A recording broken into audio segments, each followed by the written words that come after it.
You're listening to a Comics XF podcast. X-Men. Get it!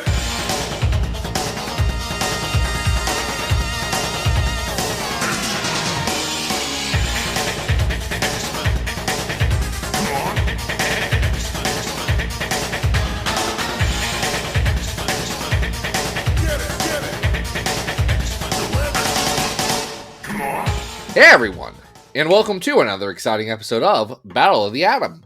This is your weekly X-Men podcast where you rank every story from A to Z.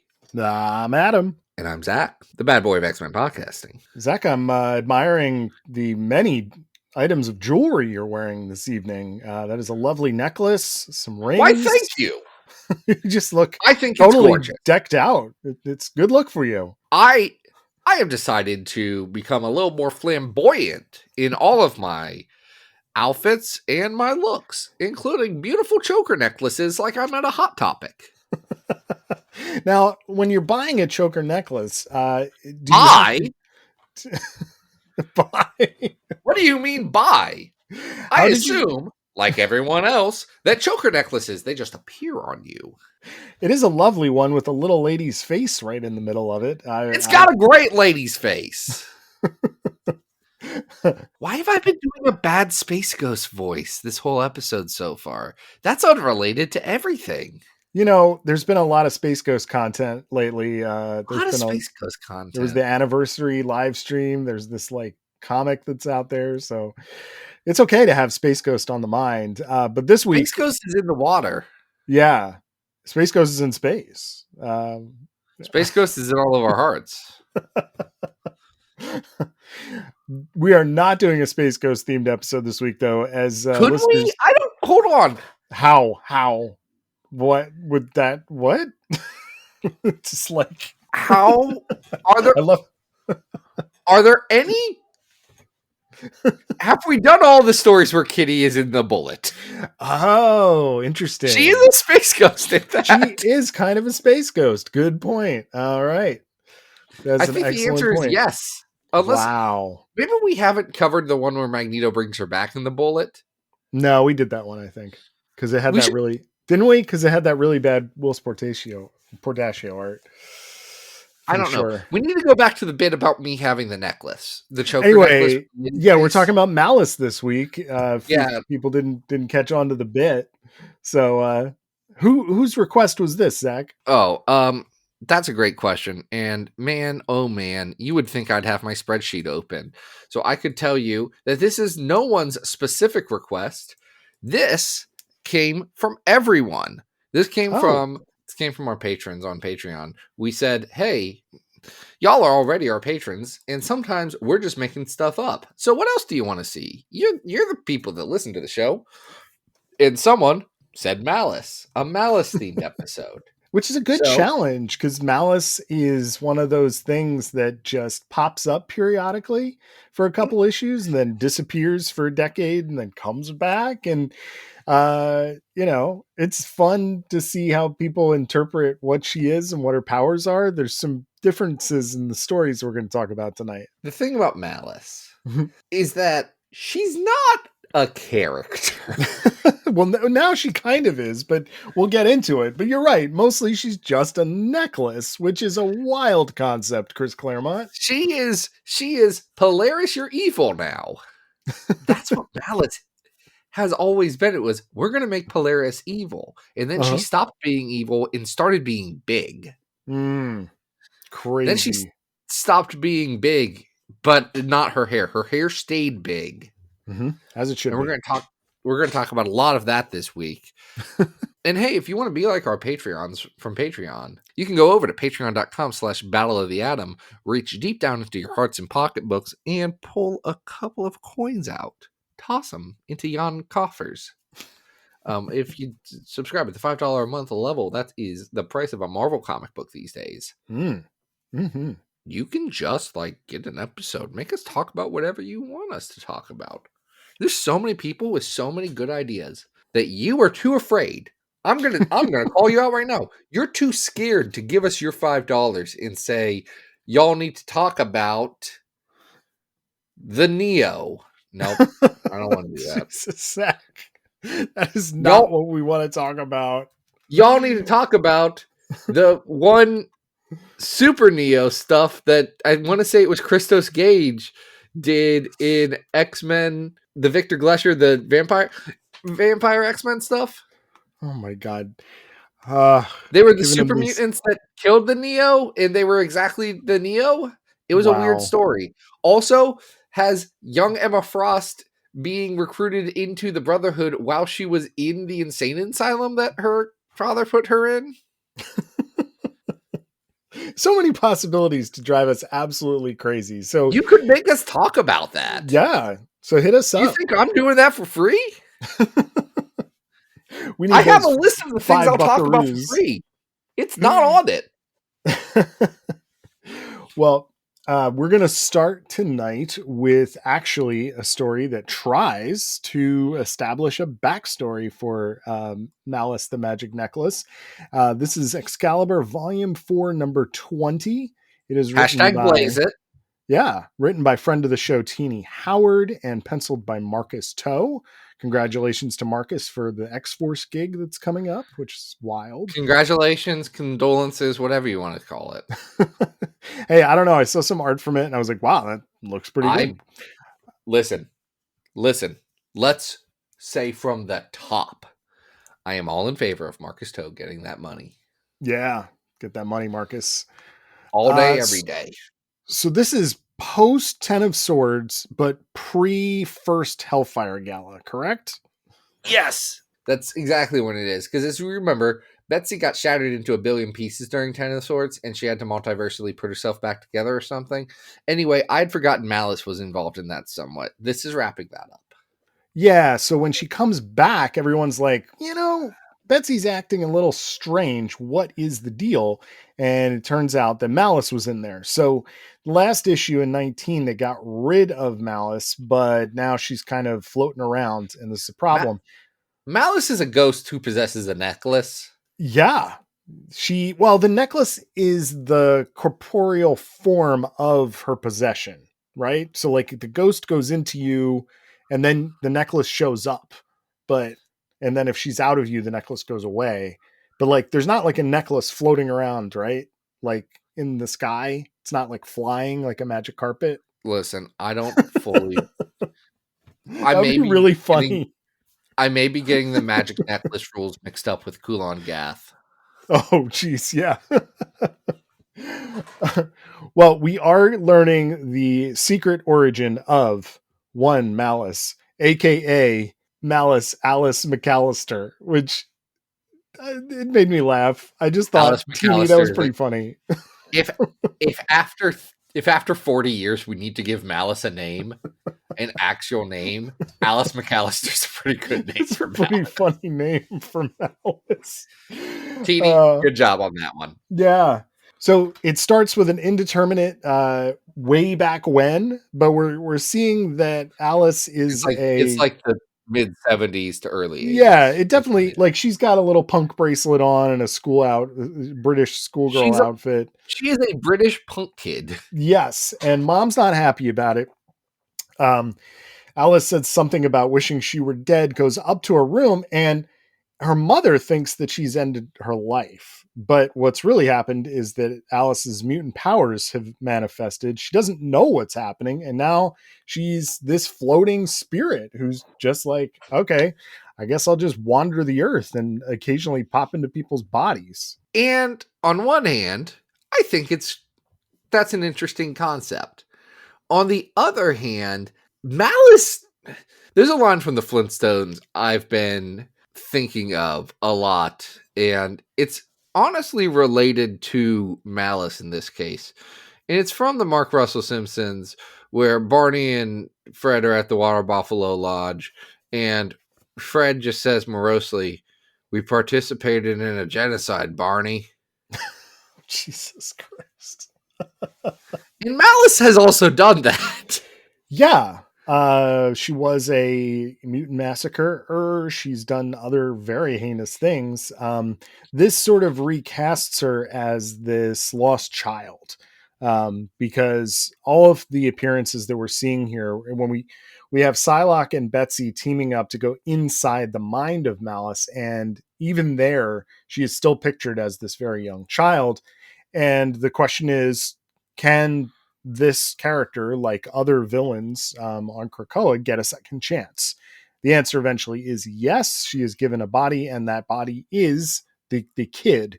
It is not, it's not some grown-up woman who's been around for, forever in necklace form, which if I had to guess at what Malice is, I would have guessed it something much more like ancient and or wizardy. Then just a ghost?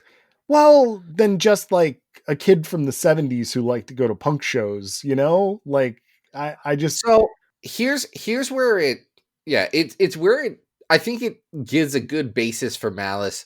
I don't think in these 20 pages it does a good enough job drawing the connective tissue between angry teenager to person who just murders indiscriminately and gleefully. yeah. We kind of skip over all of that. Like this very much. It feels like a big thing to skip. It feels like you should feel sad for Malice because she's a person. And I like that Krakoa gave an opportunity to have those kinds of stories where you talk about someone as a person. I think that's great. I don't think we dig into enough of Malice to see how she goes from that to that. Like Grey Crow, for example. Yes. We get pretty straightforward throughout Hellions how he went from like Vietnam War guy to being a guy who would be like a merc for money and indiscriminate. Now, to be fair, Vietnam War guy is doing a lot of the heavy lifting there. Yeah, but at least you're getting, I don't know, there's an emotional arc. Yeah, there's a path to it. Yeah. This we don't get there's not enough room to really give the entire arc of Malice's like life and existence, which I understand why you might not want to go down that rabbit hole too, because like it eventually would just become a series of little tiny flashbacks of possessing other people. But it is an interesting choice to center it around the young version of the character. I think on its own, it works pretty well. I like Marcus Toe's art a lot. I think Tini writes the heck out of this issue.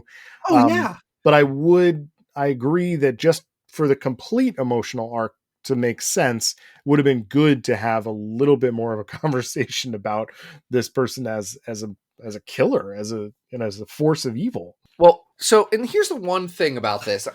You reminded me, yes, there's a small connection of it from the issue before, but this really does feel like a one-shot. Yeah. And it's weird because it's coming, here's the fallout from Ten of Swords, here's the Hellfire Gala, and really the next and honestly final arc of Excalibur. Yes. It's weird that this is the one shot. Like I'm scratching my head just a little bit that this is the story that you wanted to make sure you had an extra 20 pages. This is the one you told, because you didn't have to answer what do they do with Malice. No one was actually wondering what they do with Malice on Krakoa. I appreciate it because it does like double down on the conversations like around Maddie and other, should we or shouldn't we bring back these villains? Because I do think that it is crucial to the themes of the era. So I do appreciate that, but I agree. It is a book that is kind of nearing its end, and it's an interesting choice to go on this detour, but I don't hate it. But I do think it's interesting that we have not seen this character since, so we get this issue devoted to Malice, but will we see Malice again in human form? There's a lot of characters that got human forms during this era that I don't know if they're on anybody's priority list going forward. Well, and maybe it wasn't planned on it, but it's weird like that you wouldn't use this as a stepping stone for something like Knights of X that came out later and had 10 characters, which was too many. Just to be clear, we haven't ranked that book, but if we do, the answer is I get what you're trying to do with Knights of X and having 10 of them. That's too many characters for a book. Well, but Knights of X got its legs cut out from underneath it too. You know. Well, there's that. Yeah. I'm just But I Ted's a bold swing. I do really appreciate these like quiet moments in this issue between Rogue and Betsy and Jubilee and Shogo is there. And it's just, it really does showcase that they took care to take these breaks to, double down on the character aspects of it. So I like this Well, issue. the one other thing this issue does, and it's following up from again the rest of the arc before it, Mhm. is it continues to draw the distinction between Psylocke and Captain Britain. Yeah. Right. Like, She's like, why don't between- these dresses between fit? them. Oh, they're not for my body. Which again, the way that they both between Zeb Wells stuff and Hellions and Teeny's stuff in Excalibur, how they dealt with the emotional fallout of, hey, this was pretty weird, but also like it's none of our fault. That is Yeah. weird. It's like it's just a weird thing that happened to us, and we gotta live with it. And it's okay that Conan has this dream idea of, I kind of want to murder this woman. Yeah. And we're like, we're all getting through it. Yes. This Yes. is a good issue. What it really is something that makes me wish that they had the like Marvel X-Men Unlimited stuff To explore like it a little 2 more. years before they launched it. Yeah. Like they have that at the start of Krakoa. Mhm. This is a perfect fit for a side story like that, or just having like X-Men Unlimited, like just the thing from the 90s. They could have just done it in something like this, especially if it gave it a little bit more space. Sure. Yeah. Like, this is good. This is it's not bad. No. There's a few like choices that I was like, okay, you could do this differently. But I think about that more because the rest of the book is like, it's pretty good. It just needs something to push it to great. I think it's tricky because at the beginning of this era, when you're in the first 2 years and change, you start to sort of take for granted that a lot of these books are, I don't know. At the beginning, you kind of just assumed that some of these books were going to go on for longer than they actually did. And so You're telling me that at the beginning we assumed for whatever reason that there was a plan and a roadmap for things, and no one would be asked to unceremoniously wrap something up at minimum 6 months earlier than they were really planning to, and then give unsatisfying endings to 5+ years of storytelling. Something like that. Yes. So I do think that this is in the context of thinking there's a longer runway, but I enjoy it a lot. So why don't we take a look at our big old list and let's rank this sucker. Yeah, that's the thing. We have a big old list here. It's where we rank all the X-Men stories forever of all time, from best to worst, with the best being the House of X, the Powers of 10.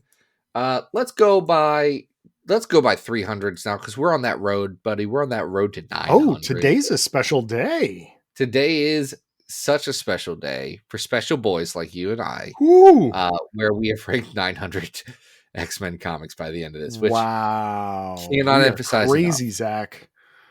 I cannot emphasize enough. This is too many. The 300th best X-Men comic of all time is the MGH arc of Alias. The 600th best X-Men comic of all time is Dazzler, Herald of Galactus, and that feels right. And the 897th or worst X-Men comic of all time is 2099 World of Tomorrow.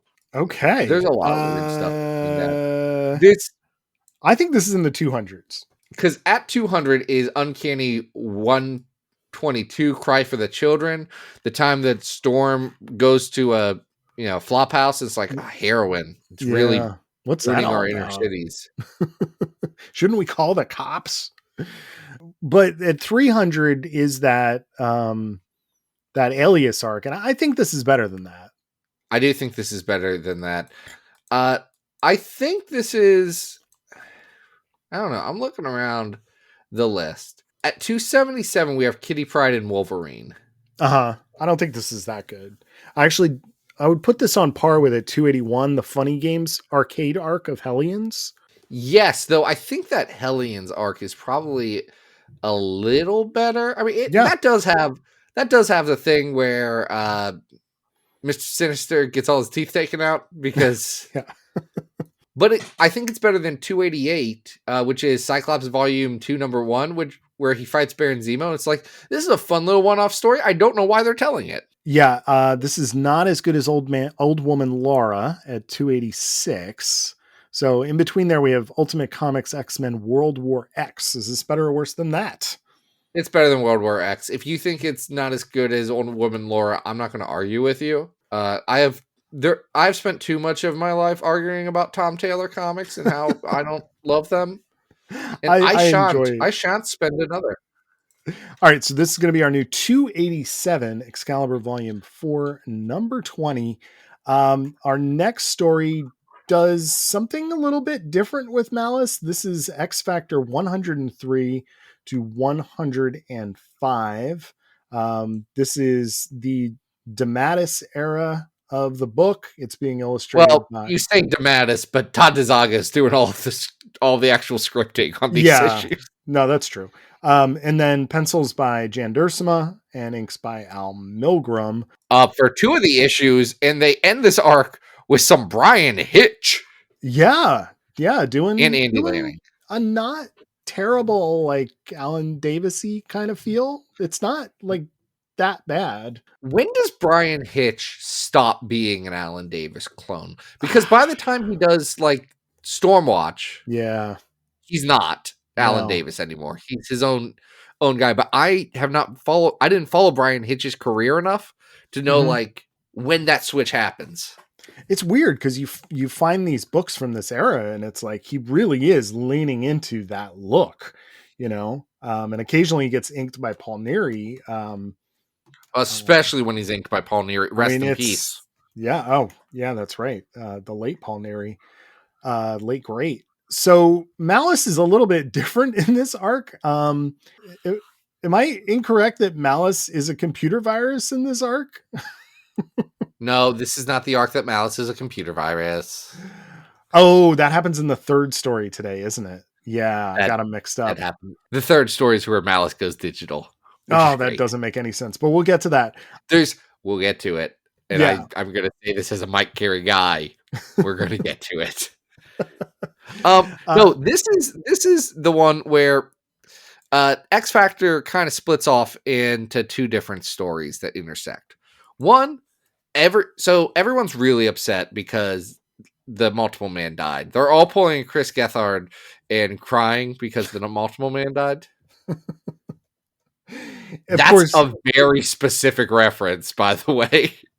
Is that a reference to the Gethard show?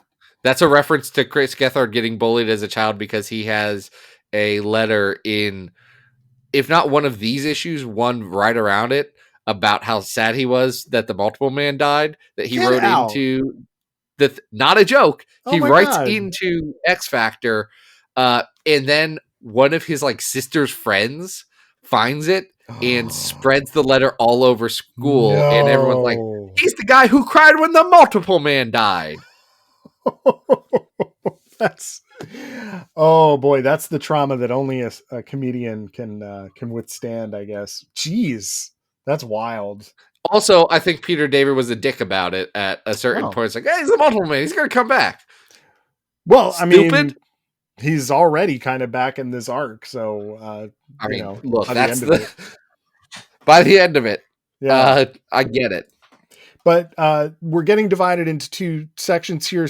Strong Bad is going back to visit some relatives of his. You just call him Strong Bad like the Homestar Runner Man? I did this the last time I talked about Strong Guy too. When we had Austin on, I kept calling Strong Guy Strong Bad. He's more of a Strong Mad, if anything. He really is, yes. But Strong Guy is going back to visit some relatives. Rain is in tow. Random is giving them a ride, which is pretty random. He's not happy about it. Here's the thing about Random. J.M. DeMatteis is like leading into like Random's a kid faking it. Yeah. But also all of the 90s were doing Random, like the exact same thing. And he does kind of look super cool. Who, Random? I like Random. I don't hate Random. He's a stupid guy. He's fine. He's very 90s and he pops up occasionally and I'm like, hey, it's that guy who can make a gun out of his arm. Great. It's fine. It's okay. It's okay. Hey, did you know Chris Gethard was also supposed to be in Iron Man 3 and they cut his scenes? Oh, no, I did not know that. Wow. Who was he? Was he just playing himself? Was this an Elon Musk situation? I don't know. I was just trying to find the episode or I'm just trying to find what issue Chris Gethard's letter was when the Multiple Man died. Oh, well, it's got to be within the issues after 100. So maybe it was in one of these and we just don't see the letter call because we're reading it in Unlimited. Yes. Anyway, the other half of this is that Havoc and Polaris are on their honeymoon, right? I believe they're in Hawaii. no, And- man, you're super not paying attention to this comic, which is fair. It's excellent. Havoc, you know the Summers Brothers, right? I'm aware. I've met them. Yes. You know what Scott does when something bad happens. He goes to Alaska. The Summers Brothers love leaving the continuous United States after a time of trauma. That's great. They love it. So Havoc goes to Hawaii. Polaris follows him. Okay. And Okay. here's the problem. Also, they're talking about Havoc's talking about being a leader and how he's been doing a really bad job with X Factor, which fair. But there's an old lady watching him. Oh yeah. The whole time. Reading The Body Thief. Who could it be? It's Malice. It We're is. doing a Malice episode. Malice kills a lot of people to essentially try and get to Havoc. Mm-hmm. Because everyone thinks, oh, it's Polaris was possessed by Malice for so long. Maybe she's trying to get to Polaris. Nope, she's trying to get to Havoc. So she can get back at Polaris for some reason, I guess. So we do get Polaris ejected her from her I forget how the Malice Polaris thing kind of resolved. I don't know, but this story does involve multiple issues of Polaris fighting Havoc with the choker on and Polaris in a negligee. It's okay. This is comics, baby. I mean, I think it looks pretty good. Like, it's big action things. And I think Jan Duursema draws it pretty solid. I honestly loved the art here. I think it's goofy in places, but I think it's excessive.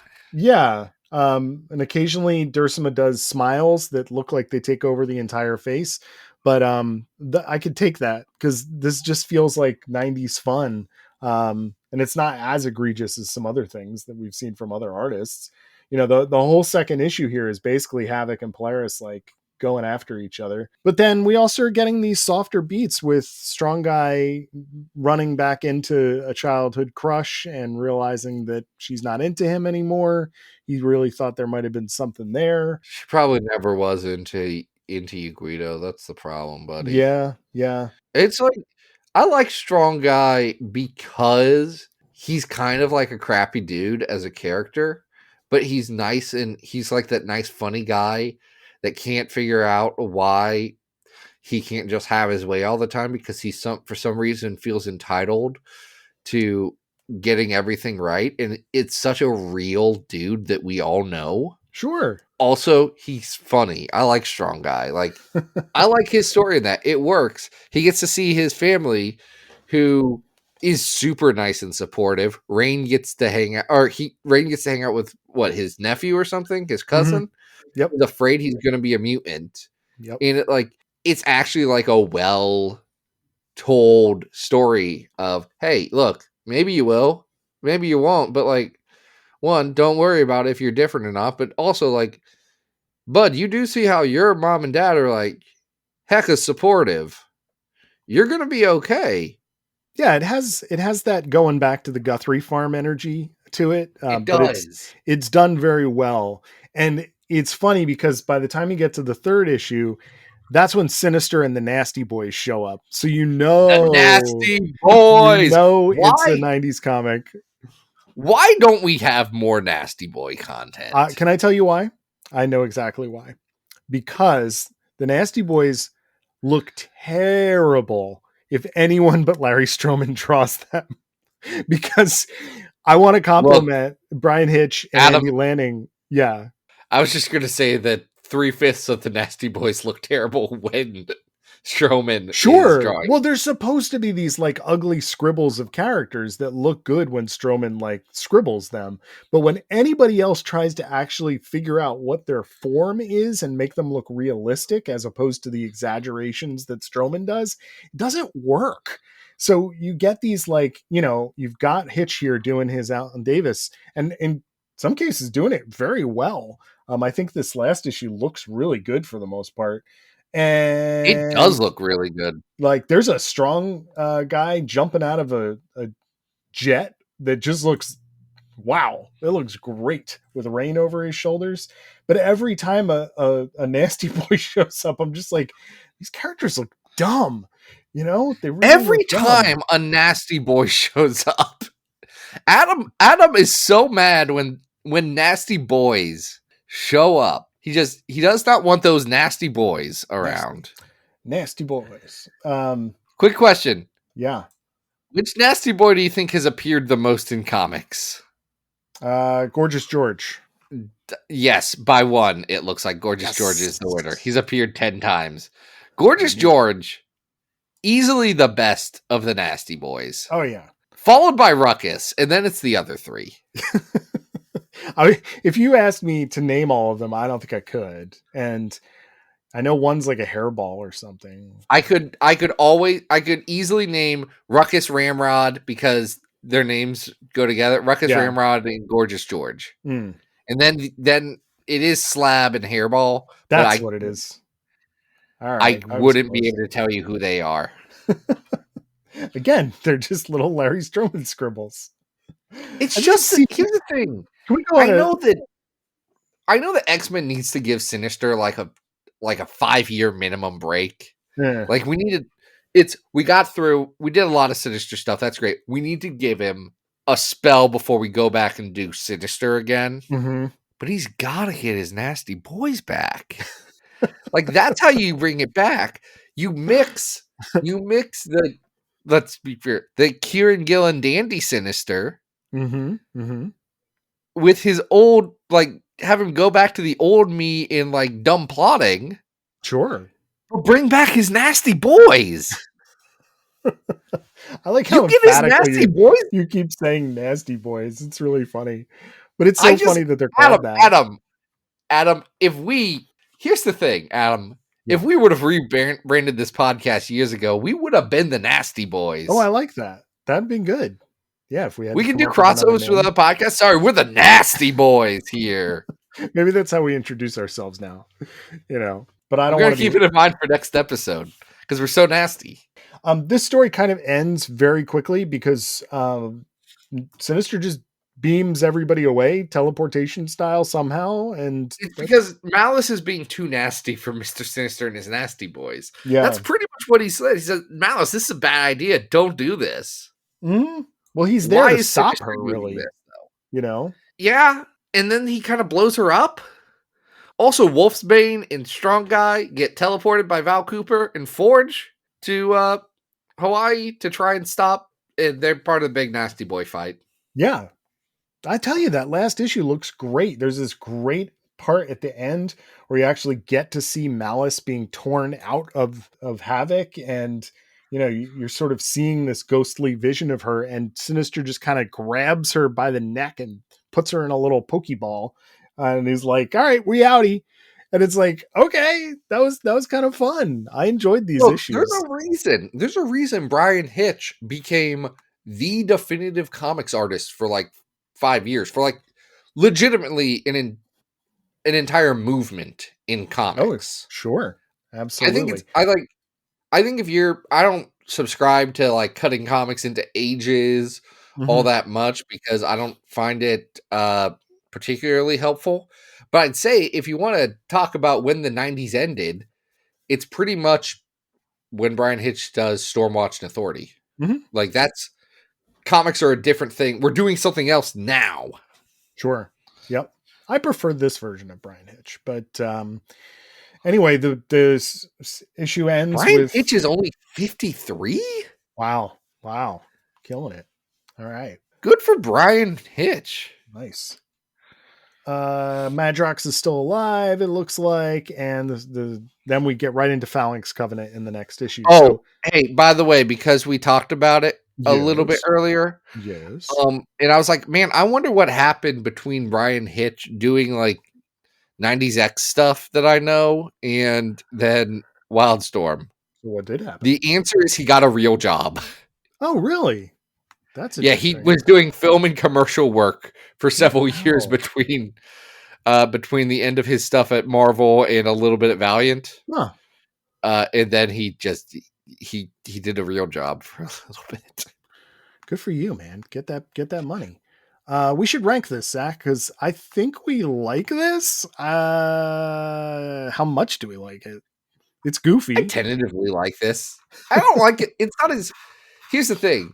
It's not as good as that. It's not as good as the Excalibur story because No. it's not really a story. It has Havoc's guilt with his throbbing pecs the entire time. Yeah. He's just miserable in Hawaii. It's a whole forgetting He's Sarah miserable Marshall bit. as the most amazing bodied man in the world. Standing next At least to Lorna, Polaris in like revealing swimwear. It's just it's hilarious to hilarious watch. with what has to be 30 pounds of hair. It's incredible how much hair she has. Yeah, pretty much. Um, I think this might be. Well, let's see. At 400, we have A Song of Mourning, A Cry of Joy. I think this is worse than that. It is. Let's see. Right below that is Halloween Jack. Mm-hmm. Halloween Jack's better than this, but we're in the right ballpark. Like, here's the thing. At 417 is X-Men 2099 Oasis. 418 is The Trial of Gambit. We're about there. Did I tell you that Anna and I went longbox diving and she found me a copy of X-Men 2099 Oasis? She was like, surely you own this. And I said, no. I was like, I must have this now. Did you say, Anna, this is great. Read it right now. Put it in your syllabus. She knew exactly what book I was talking about because of our conversation about it on the show. And she was like, of course you own this. I was like, no, I've been looking for that. This is the one with the crazy art. So $1 later. Love that Dr. Anna Papard listens to our podcast. Oh, I love it too. I wish that I could listen to her podcast still, but it's not on anymore. Anyway, so I don't think this is as good as. Did you really want to subject your girlfriend to more Ben Robb comics? No, of course not. Of course not. I like listening to her voice on the show. You know what I mean? It's nice to go on walks and listen to her voice. All right, so you have Trial of Gambit highlighted. I think that's better. Working my way down. This isn't terrible though. Like, what's at 500? Man Thing Volume 2, 11? Is this better or worse? This is better than that Man Thing issue that's not very good. Yeah. But this isn't better. 436 is the bloody best of the Shadow King stuff from Claremont Nightcrawler. That's better. Yeah, I would agree. Schism is better at 444. Cable versus X-Force from X-Force 49 and 50 is better. I would agree. Is it better than the 198 at 463? Yes. Okay. It is better than the 198. How about X Factor 258? Adam, I was saying that, no, I think it is better than the 198 is what I said. And then you went down. Okay. So right above that is the End of the Fraction X-Men with Quarantine, which, listen, is not a good looking comic, but it is. There are ideas in Quarantine that I like, and it is kind of the same level of dumb as this. I would agree. I would put this in between those two. So this could be our new 463. Like, this is a comic that I don't know if a scholar would call good. That's the thing. It's just good comic book fun, honestly. And it has some character development, and it's a good time. All right. And I screwed up earlier and thought that was the one where Malice appears via email, but it's actually in this next story. What is this one, Zach? Wait, do you hear that in the distance? Oh, it's what is that? It's like a key that's like just repeat like blinded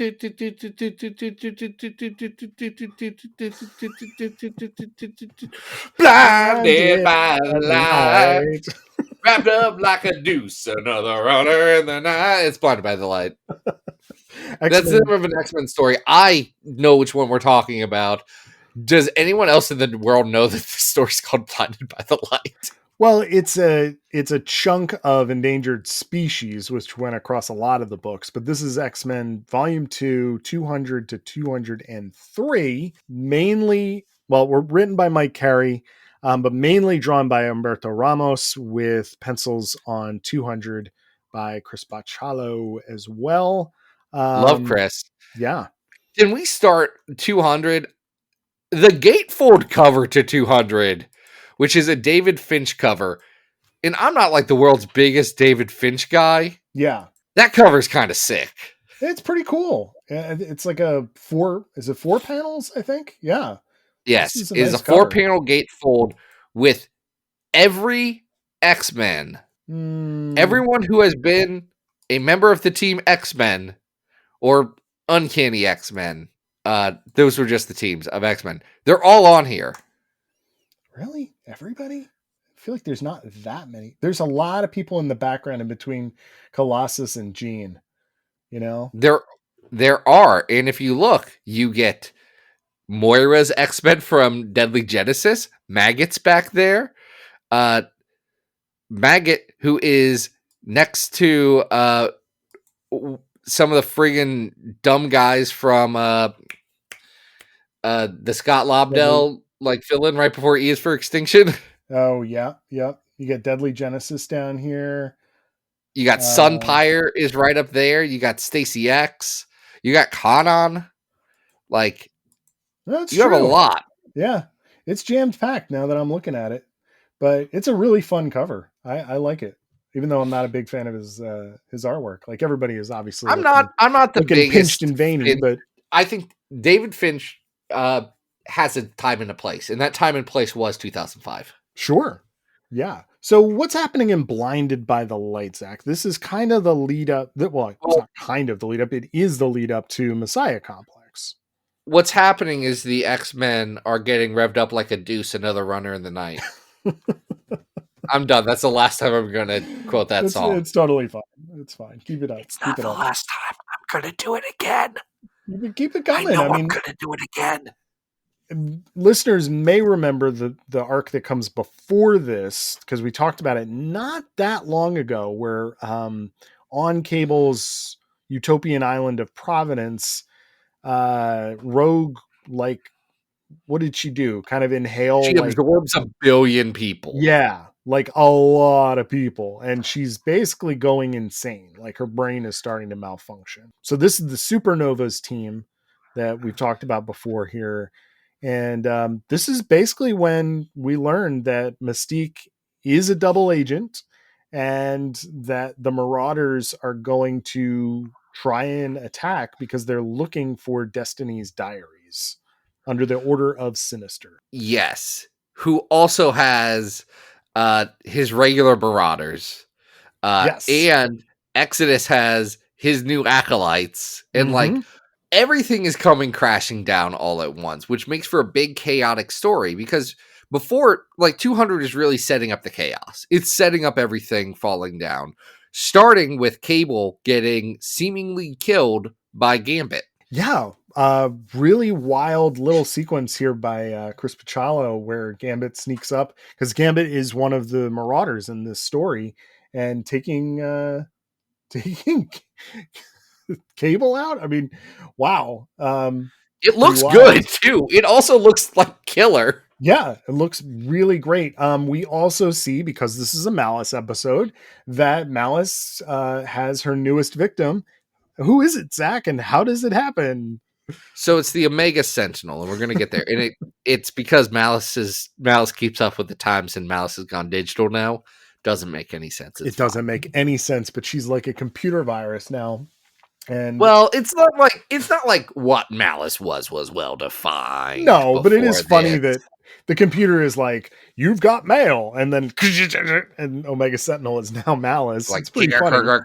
Yeah, no, it's great.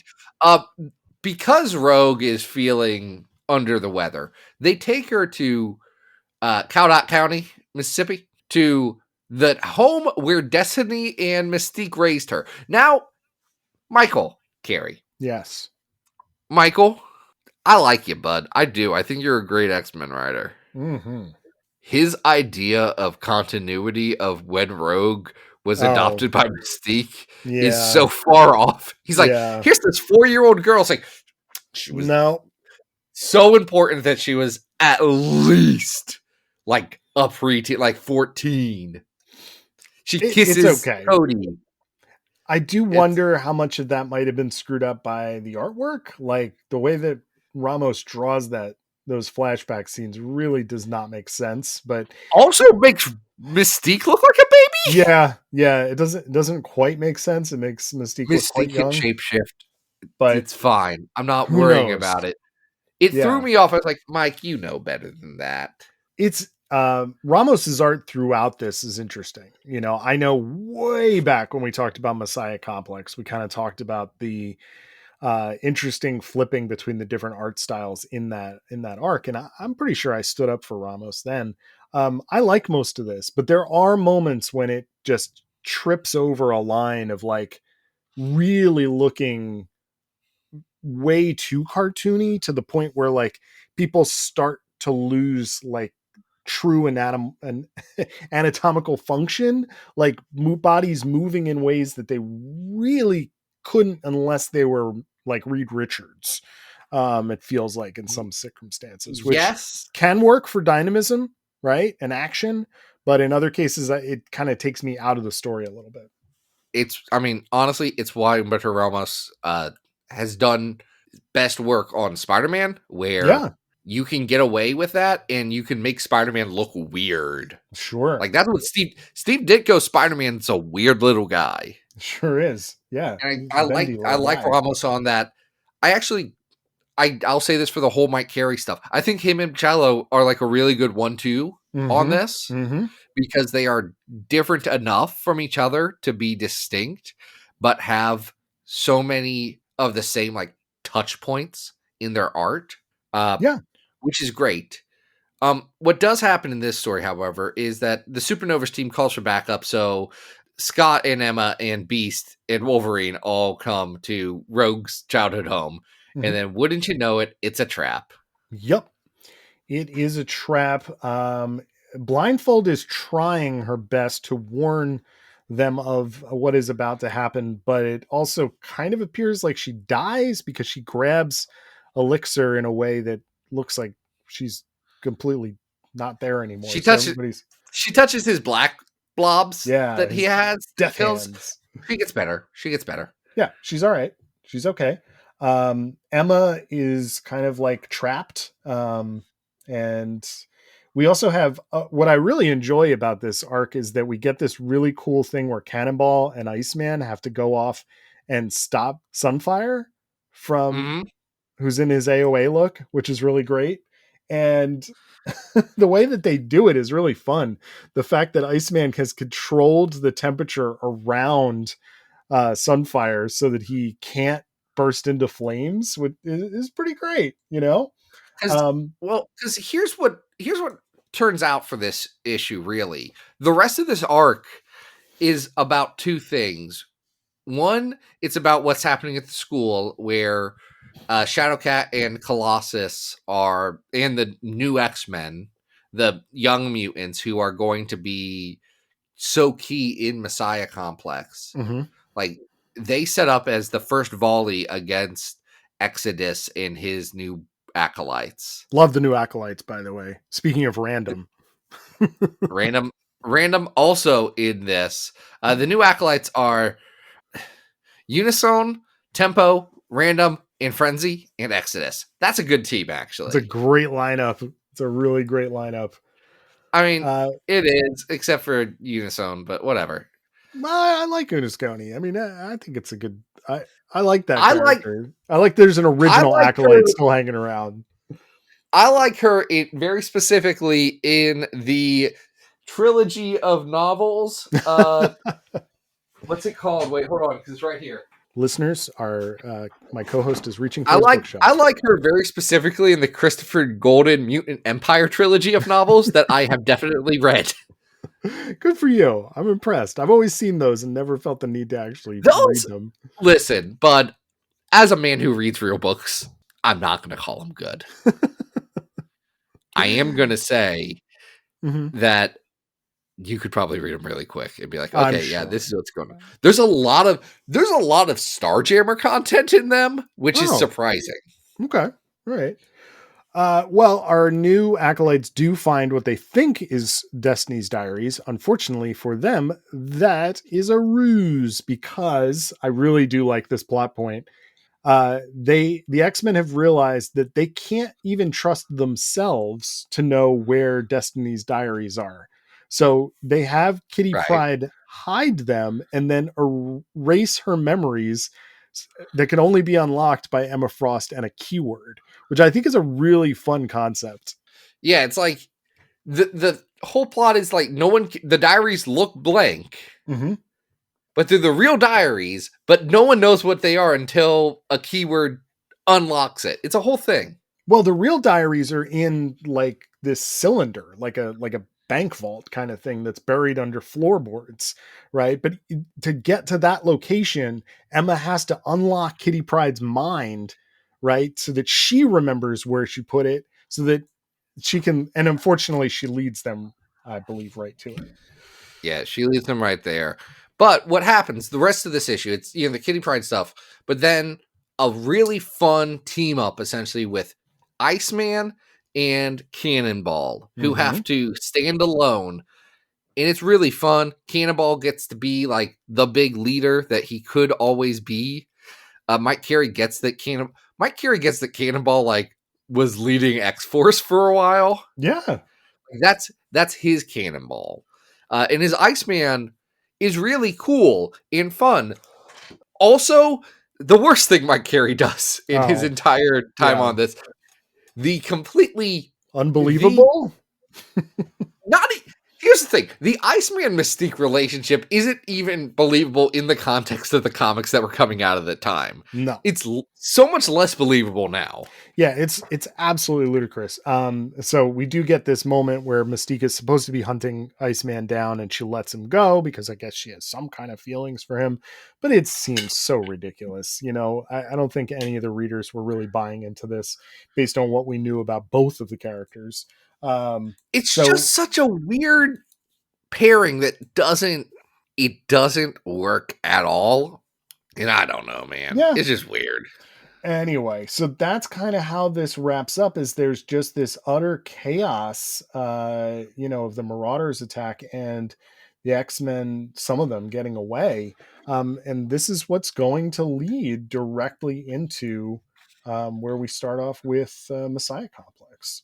What I love about this is I think there's a lot of like lead up to event stuff that feels perfunctory, feels like it's not really telling a story. Mm-hmm.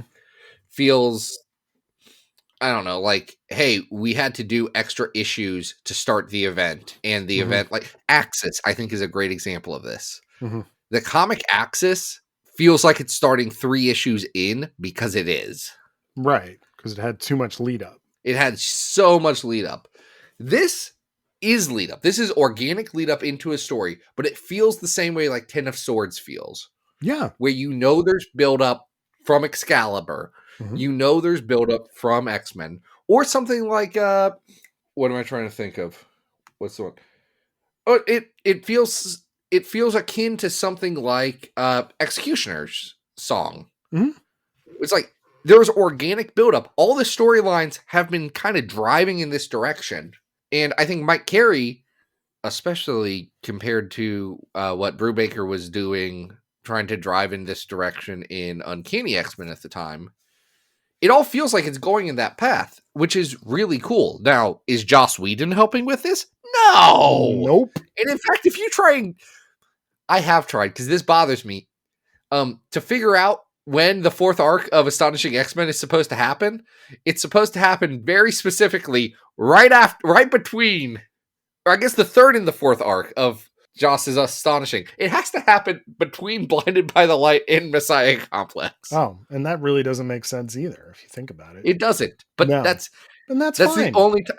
Literally, in the middle of all of this, everyone pauses It goes to It goes space. to Break World. Forget it. No, don't think so.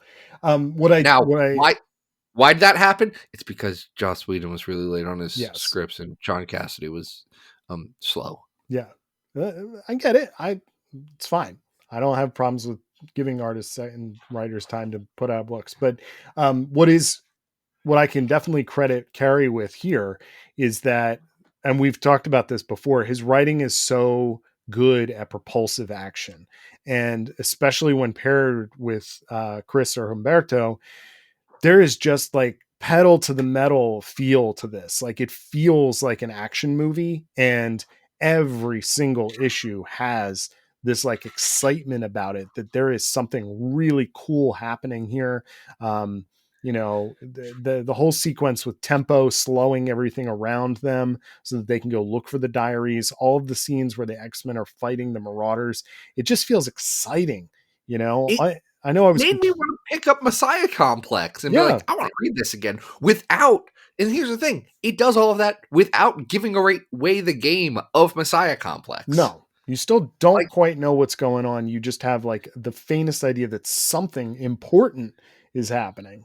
It feels like everything's crashing down and everything's about to boil over, and it just needs a catalyst. Yes. And that's great, because what it does is it creates a setting. It creates an environment where organically, between what's going on here, heck, what's going on in New X-Men with the purifiers and all of that stuff that they were setting up, all you needed was a drop. One thing to happen. And it's the birth of hope. Yeah. And see, to me, this is the difference.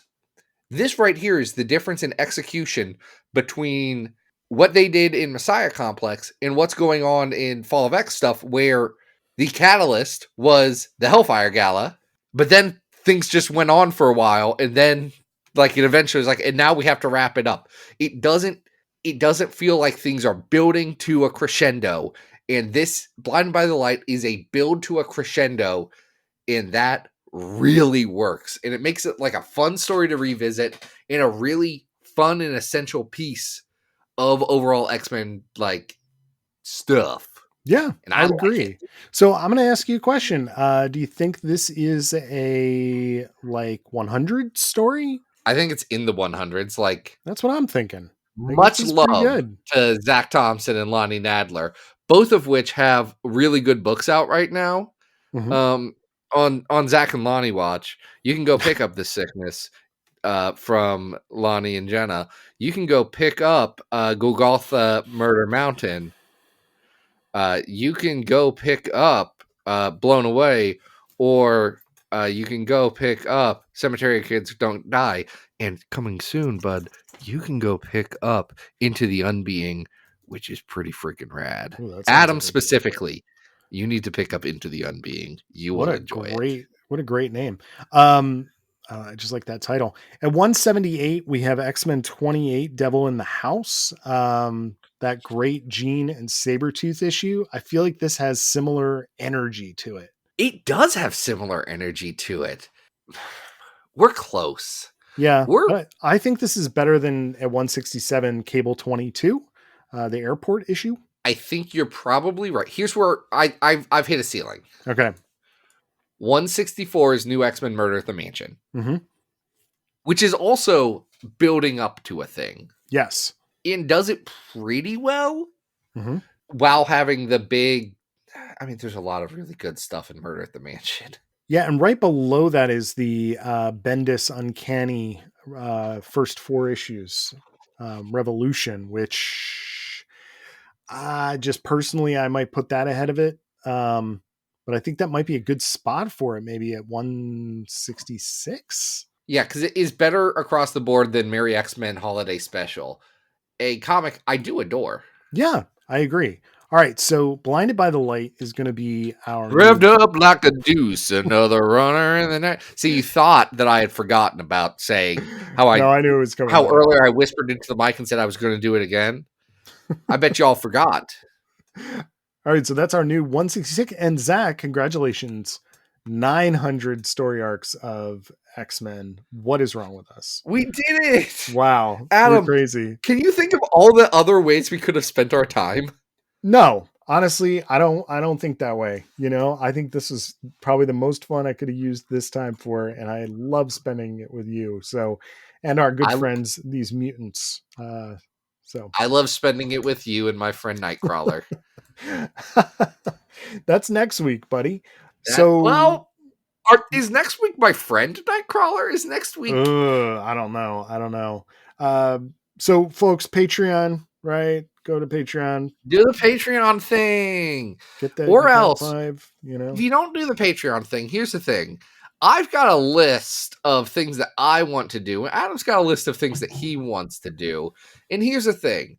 The first thing on the list of things I want to do is John Allison fan comic that he did from Giant Days, that guy. And then the second thing is Major X. So you won't know what you're getting. My goodness. Is the problem. Yeah, it's a real stew. So, get your requests in so that you don't have to worry about ours. And then Adams, just so we know, Adam's list starts with a bunch of Rob Liefeld stuff. So essentially, if you don't want us making the same jokes, because we will just do like a month of the Rob. Oh boy, I don't want to do that. What is? Yeah, I also don't want to. I need to edit my list. We could do Rob month. No, all Rob all the time. No. We'll get. I'm sure there are more Rob-episodes that we could do. I'm sure there's many Rob-observations that we can make. Did Glory team up with Storm at one point? That seems like it could have happened. No, I don't think so. I'm sorry. Actually, that's not where Adam's list starts. That's just where I looked. It doesn't matter. I have lots of bad stuff on my list. All right, folks, you can always follow me on social at Arthur Stacy on Twitter, Adam Reck on Instagram and Blue Sky. And as Zach alluded to, Zach, what are we doing next week? We're doing Nightcrawler stories, but also they're Nightcrawler. Here's a dirty secret. They're Nightcrawler stories that one of them we just didn't want to talk about for a while, so we punted it for a couple of weeks, and I feel bad. Nope, cut that out. They're Nightcrawler stories, but they're Nightcrawler stories that I don't know if we really want to talk about. And we already did the Draco, so it's just more Nightcrawler stories that are like not giving us the Nightcrawler we want. So the vibe, these are stories about Nightcrawler, but the vibes are off. Yes, that's it. Baby has bad vibes. So, all right. Sometimes babies have bad vibes, and you have to yeet them off of waterfalls. Yeetus that fetus. Get it out of there. Oof. All right. Till then, folks, this has been Battle of the Atom. We hope you survived the experience. Get it!